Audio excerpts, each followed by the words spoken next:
कैफ़ तकफुरून बिल्लाहि व कुंतुम अमवातन फअहयाकुम सुम्मा युमीतुकुम सुम्मा युहयीकुम सुम्मा इलैहि तुरजाऊन। तुम उस अल्लाह को कैसे इनकार कर सकते हो? तुम उस अल्लाह की तख्लीक को कैसे इनकार कर सकते हो? वो अल्लाह जो तुम मुर्दा थे, अल्लाह ने तुम्हें जिंदा किया, फिर तुम्हें अल्लाह मारेगा, फिर तुम्हें अल्लाह जिंदा करेगा और फिर उसी अल्लाह की तरफ हम सभी को लौट कर जाना है। लिहाजा तुम उस अल्लाह को कैसे इनकार कर सकते हो?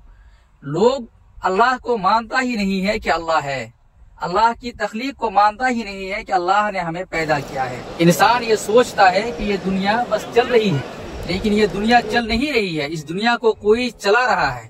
आप अगर कुछ बोलते भी हैं तो उसकी रजामंदी से बोलते हैं, आप अगर खाते भी हैं तो उसकी रजामंदी से खाते हैं। आप जरा सोचिए कि इंसान को मौत तो आनी ही है, इंसान तो मरता ही है, और अल्लाह कुरान में यही कहता है कि तुम मरे हुए थे, मैंने तुम्हें जिंदा किया, फिर तुम्हें मारूंगा।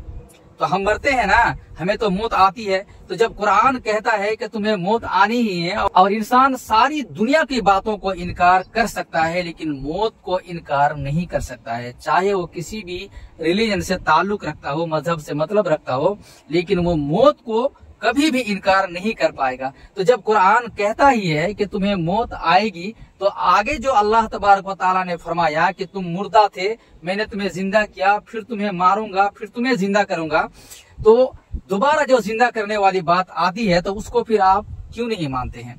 क्यों आप अल्लाह की इस बात से इनकार करते हैं कि हमें दोबारा जिंदा नहीं होना होगा?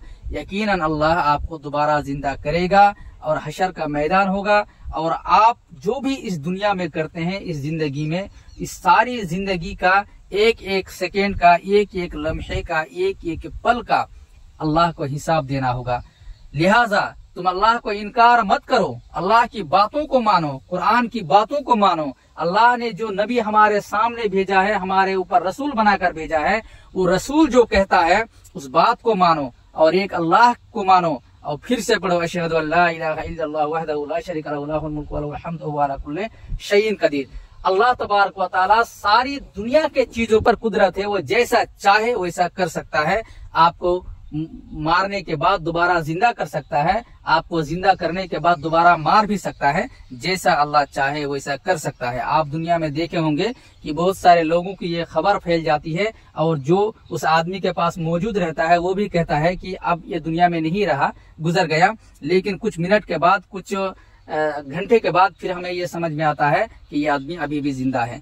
तो अल्लाह जिसको जैसा चाहे उसको वैसा कर सकता है। तो बहरहाल अल्लाह की तख्लीक से, अल्लाह की तख्लीक को इनकार मत करो, अल्लाह को इनकार मत करो। अल्लाह की बातों को मानो, कुरान की बातों को मानो, और आखिरत के ऊपर ईमान लाओ, फरिश्तों के ऊपर ईमान लाओ, कुरान के ऊपर ईमान लाओ, रसूल के ऊपर ईमान लाओ, और अल्लाह का सच्चा बंदा बनो। और आखिरत में अल्लाह ने जो हमारे लिए जन्नत बना के रखी है, उस जन्नत को हासिल करने की कोशिश करो।